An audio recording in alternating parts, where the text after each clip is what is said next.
My beloved ones, you have been told for centuries that meditation is a struggle. Your priests, your scholars, your so-called serious people have made it look like an uphill task, as if you are fighting a war with your own mind.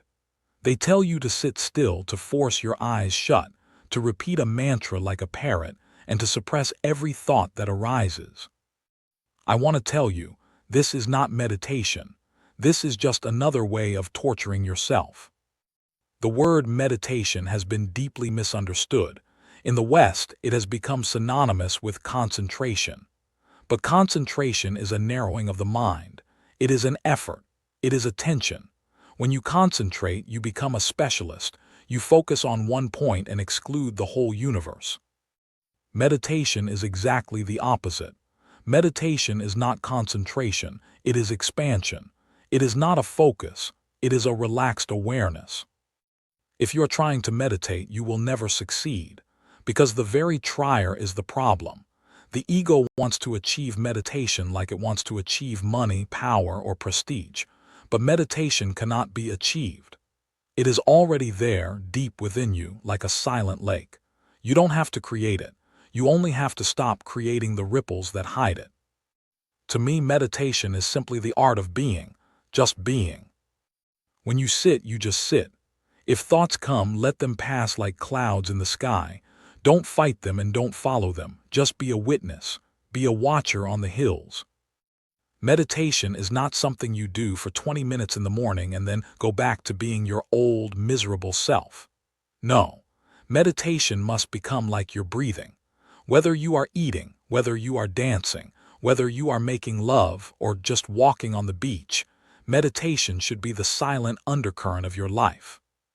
Don't be serious about it, be playful. Religion has been far too serious for far too long.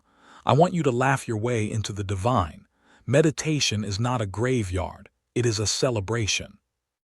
If you can learn the simple art of being silent, of being here, now without any goal, without anywhere to go, then suddenly, a door opens. And for the first time, you see that you are not the body and you are not the mind.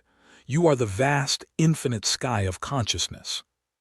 This is the only revolution. Everything else is just politics. My friends, people come to me and they say, Osho, why can't we just sit in silence? Why all this dancing? Why this chaotic breathing? Why this laughing and crying? I look at them and I see their restlessness. You are living in a century that is very different from the time of Buddha. 25 centuries ago, people were simple. They lived close to nature. They were not filled with the garbage of the internet, the television, and the constant noise of technology. For them, sitting silently was as natural as a tree standing in the sun. But you are a madhouse. Your mind is constantly running, vibrating with repressed emotions, anger, greed, and sex. You are sitting on a volcano that is ready to explode. If I tell you to sit silently, you will only sit top down. On the surface, you will look like a Buddha, but inside, 1,000 thoughts will be screaming. You will not be meditating, you will only be suppressing. That is why I created active meditation. Active meditation is a bridge. You cannot jump directly into the ocean of silence. You need a diving board. My techniques are designed to first bring out all your madness. If you have anger, let it out. If you want to scream, scream. If you want to dance like a lunatic, dance. This is what I call catharsis. Unless you are cleansed, unless the inner vessel is empty, how can silence enter you? You are so full of the past, so full of shoulds and should-nots. First, you must throw out all the junk that society has forced into your head. In dynamic meditation, I ask you to breathe chaotically. Why? Because your breathing is the link to your emotions. By breaking the pattern of your breath, I am breaking the pattern of your mind. When you dance totally, the dancer disappears and only the dance remains. And then, suddenly, I say stop. When you stop after total activity, the silence that happens is not the silence of a graveyard. It is a living silence. It is a silence that has a heartbeat. So do not be afraid to be active. Do not be afraid to be chaotic. To reach the center of the cyclone, you must first pass through the storm. Once the storm is gone, the center is found automatically. You don't find it, it finds you. You are carrying a mountain of luggage within you. Since your childhood, you have been taught the art of politeness. When you were angry, your parents said, "Don't be angry, it is bad." When you wanted to cry, the society said, "Be brave, don't be a coward." When you wanted to laugh loudly, they said, "Shhh, keep quiet, what will the neighbors think?" What happened to all those suppressed screams? What happened to all that unlived anger? It didn't disappear. It is sitting there, deep in the basement of your unconscious, rotting. It has become a poison in your blood. This is why your faces are so dull and your eyes have lost their sparkle. You are not living. You are simply managing to exist. Before you can experience the fragrance of mindfulness, you need catharsis. You need a deep spiritual cleaning. If a vessel is full of dirty water, you cannot pour fresh milk into it. If you do, the milk will also turn sour. Your mind is that vessel, and it is full of centuries of conditioning, suppressed desires, and hidden wounds. Catharsis is the process of vomiting out all that the society has forced you to swallow. In my meditations, I tell you, be expressive rather than repressive. If the anger is there, don't throw it at someone else, because that creates a cycle of karma. No, throw it into the vacuum. Beat a pillow, scream at the walls, let your body shake and tremble. Don't be a gentleman or a lady in the meditation hall. Leave your masks at the door. People are afraid of catharsis. They think, if I let go, I might go mad. I tell you, you are already mad. You are just hiding it behind a tie and a suit. This hidden madness is dangerous. It creates wars, it creates neurosis, it creates cancer. But once you express it, once you cry your heart out, once you scream your lungs out, suddenly, a great lightness happens. For the first time, you feel weightless. The clouds have rained and now the sky is clear.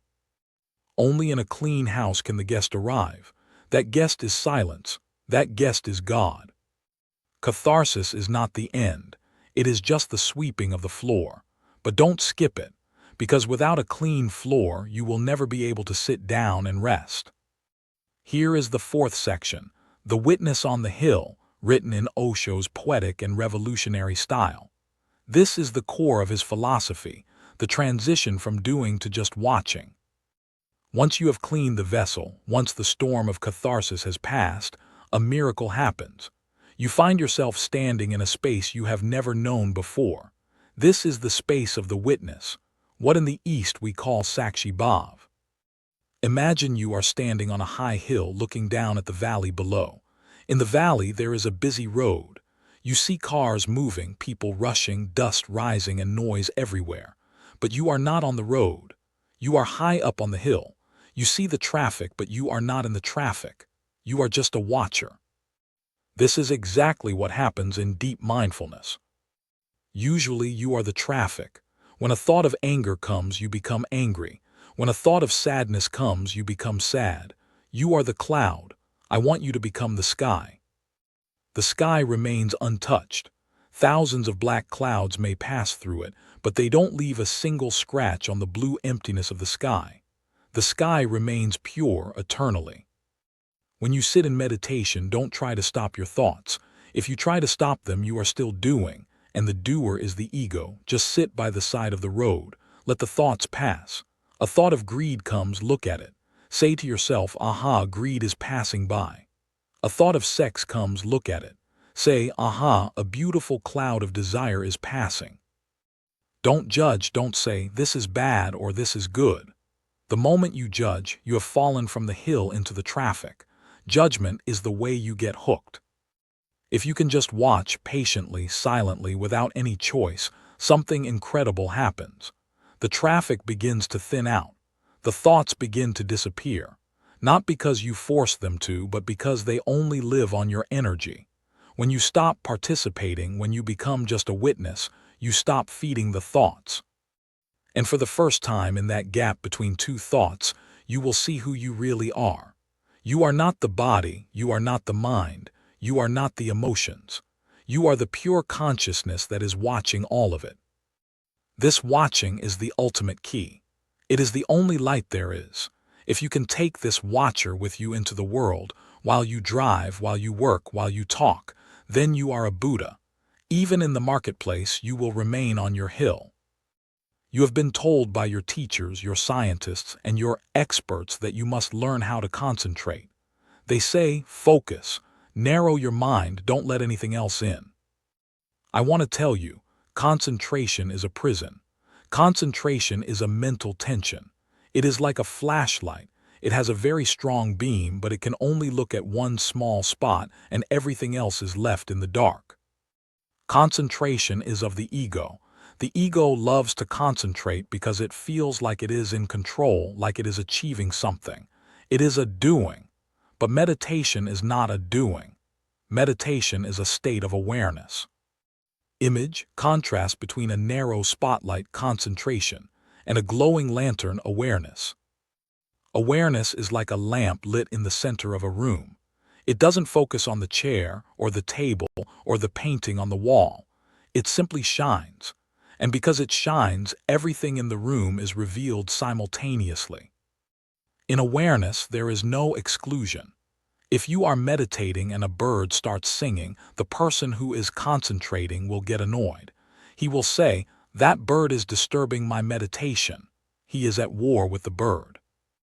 But the person who is aware simply hears the bird, and the song of the bird becomes part of the meditation. There is no distraction because there is no center to be distracted from. You are like a vast mirror. Whatever comes in front of the mirror is reflected. The mirror doesn't say, "I will only reflect the flowers, I will not reflect the garbage." The mirror is just a mirror. Concentration makes you tired. That is why students and workers feel so exhausted at the end of the day. They have been concentrating. Awareness is never tiring. It is a deep relaxation. You are not trying to see, you are simply seeing. Don't try to be one-pointed, try to be all-pointed. Let the whole universe flow through you. The sound of the traffic, the wind in the trees, the ticking of the clock, the sensation in your body, let it all be there. Don't push anything away. When you are totally open, without any choice, without any preference, the mind disappears, because the mind can only exist if there is a choice. Where there is no choice, there is only awareness, and that awareness is your true home. Here is the 6th section, Mindfulness in Mundane Acts, written in Osho's beautifully simple yet profound style. This section explains that spirituality isn't just for the temple, it's for the kitchen and the street. You have been told that to be spiritual, you must go to a monastery, or sit in a temple, or hide in a cave in the Himalayas. You think that spirituality is something special, something separate from your ordinary life. I tell you, there is nothing ordinary. Everything is extraordinary if you are present. Meditation is not a part-time job. You cannot be a meditator for 1 hour in the morning and a non-meditator for the rest of the day. That is like saying, "I will breathe from 8:00 a.m. to 9:00 a.m., and for the rest of the day I will just wait."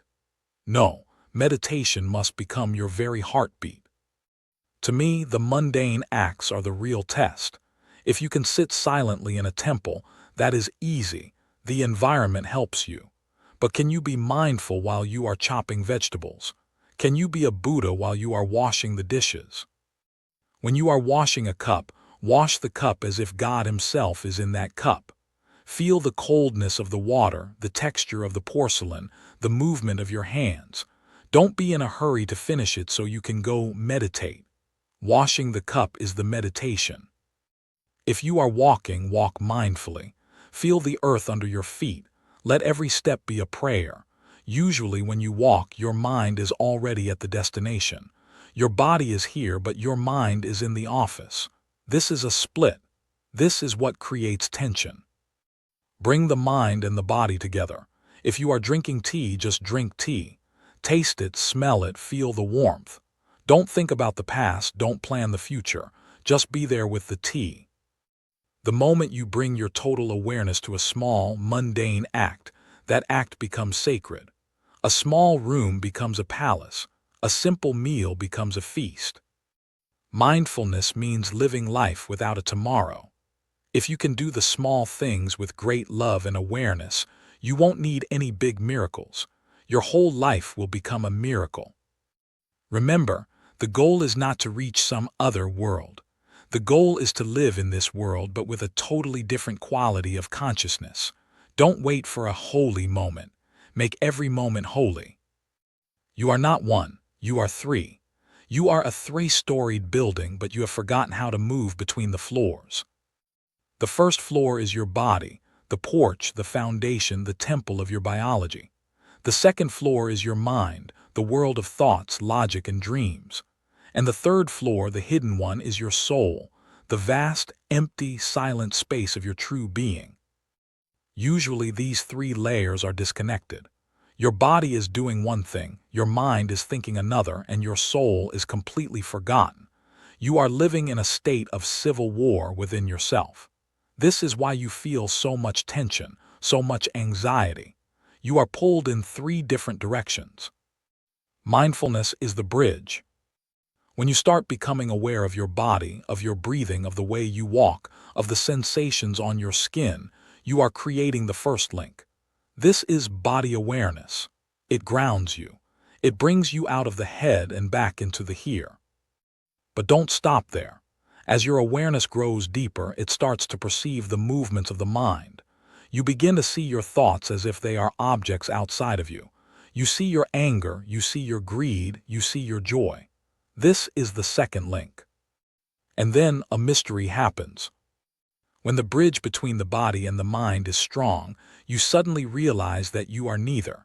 You are the one who is watching both. The watcher is the soul. Think of it like a river. The body is one bank, the mind is the other bank, and the soul is the water that flows between them. Without the water, the banks have no meaning. Without the soul, the body and mind are just a corpse and a machine. Mindfulness is the thread that binds the beads of your life into a beautiful necklace. Without it, the beads are scattered on the floor. I don't want you to renounce the body, and I don't want you to ignore the mind. I want you to be a master of the whole house. Use the body for action, use the mind for communication, but always remain centered in the soul. When these three are in harmony, when they are connected by the bridge of awareness, then for the first time you are one. And in that oneness, there is a music that never ends. We call it Ananda, bliss. The biggest disease humanity suffers from is the word should. You are constantly told, you should be like this, you should not be like that. Your whole life is a struggle between what you are and what you ought to be. I want to tell you, mindfulness cannot grow in the soil of judgment. If you sit in meditation and say, this thought of anger is bad, I must stop it, or this thought of peace is good, I must hold on to it, you have missed the point entirely. You are no longer a meditator, you have become a judge. In the world of the mind, there is no right and there is no wrong. There is only what is. If you are sad, be totally sad. Don't try to be happy. If you try to force a smile over your sadness, you are being a hypocrite. You are creating a split. Acceptance means, this is my reality right now. I am sad. The sky is covered with dark clouds. So what? The clouds are as much a part of the sky as the sun is. Mindfulness is a choiceless awareness. It is like a mirror. If a beautiful woman stands before a mirror, the mirror reflects her beauty. If an ugly man stands before it, the mirror reflects his ugliness. The mirror doesn't say, oh, please go away, you are ugly, or please stay longer, you are beautiful. The mirror has no preference. It is in a state of total acceptance. When you accept everything, your greed, your lust, your anger, your joy, suddenly the energy of these emotions changes. Anger remains poison only as long as you fight it. The moment you accept it, the moment you look at it with love and awareness, it begins to transform. It becomes a deep, silent heat that fuels your consciousness. Do not try to be good. People who try to be good are the most dangerous people in the world because they are constantly suppressing their badness and throwing it onto others. I want you to be whole, not good. And to be whole, you must accept your shadows as much as your light. Forget all the moralities. Just be aware. If you are aware, you cannot hurt anyone, not because it is a sin, but because when you are aware, you feel the same life throbbing in the other person that is throbbing in you. Accept yourself as you are. You are a masterpiece of the divine. He doesn't make mistakes. If he gave you anger, there must be a reason. If he gave you tears, they must be needed. Just watch. Just accept. And in that acceptance, the ego dies and the Buddha is born. Up until now, the world has been divided into two types of madmen. On one side, you have Zorba the Greek, the man of the world. He eats, he drinks, he dances, he loves. He enjoys the material, but he is shallow. He has no roots in the eternal. He is like a tree with beautiful flowers but no soul. He will eventually feel empty because the body alone cannot satisfy the thirst of the spirit. On the other side, you have the Buddha, the man of the soul. He is silent, he is meditative, he is deep, but your traditional Buddhas are dry. They have escaped from the world. They are afraid of life, afraid of beauty, afraid of juice. They sit like stone statues, far away from the marketplace. I want to destroy this division. I want to give you a new vision, Zorba the Buddha. A man who is as grounded as Zorba, yet as silent as Buddha. A man who can enjoy a glass of wine, who can dance in the rain, who can love with his whole heart, and yet in the middle of it all remains a witness. A man who is rich on the outside and rich on the inside. Why choose? The earth belongs to you and the sky belongs to you. If you are only a Buddha, you will be very peaceful, but you will be dead. You will have no laughter. If you are only a Zorba, you will have laughter, but it will be a nervous laughter, a mask to hide your inner loneliness. When Zorba and Buddha meet, for the first time, a whole man is born. Mindfulness does not mean you have to become a monk. It does not mean you have to live in poverty or wear rags. Use the best technology, live in the best house, eat the best food, but don't be possessed by it. Be the master. Enjoy the world, but let your silence remain untouched. The body is the temple, the soul is the deity. If you neglect the temple, the deity has nowhere to stay. If you neglect the deity, the temple is just a hollow shell. My sannyasins, my meditators, are the new man. They are not world-renouncing, they are world-affirming. They celebrate life. They don't look for God in the sky. They find God in the heartbeat, in the dance, in the joy of everyday existence. Be a Zorba, and let that Zorba be anchored in the silence of the Buddha. Only then will your life be a complete song. We have traveled a long way together. We started with the chaos of the mind and the need for catharsis. We walked across the bridge of awareness, and we looked at the world through the eyes of Zorba the Buddha. Now, we have reached the end of words, because the ultimate goal of mindfulness is not a theory, it is a fragrance. When a flower blooms in the deep forest, you may not see it, but if the wind is right, the fragrance will reach you. You will look around and ask, where is this sweetness coming? Meditation is that blooming, and the fragrance it releases is silence. But remember, the silence I am speaking of is not the silence of a graveyard. It is not the absence of noise. It is a presence. It is called music of the silence. It is as if every cell of your body is singing, but the song has no words.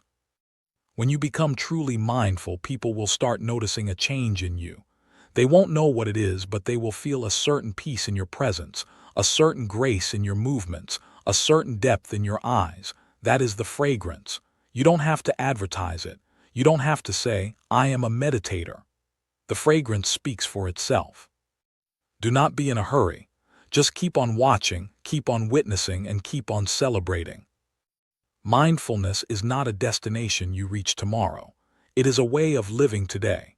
If you can bring even a small drop of silence into your life, that drop will eventually become an ocean. Go into the world, but don't let the world go into you. Be like the lotus flower. It lives in the water, but the water never touches it. It remains dry and it remains beautiful. My message is simple: be joyful, be silent, and be aware. The doors of the divine are not locked. They have always been open. It is only that you have been looking in the wrong direction. Turn inward. Look at the one who is looking. Listen to the one who is listening. And in that turning, you will find that the giver, the gift, and the receiver are all one. I leave you with these words, but more importantly, I leave you with my silence. Thank you.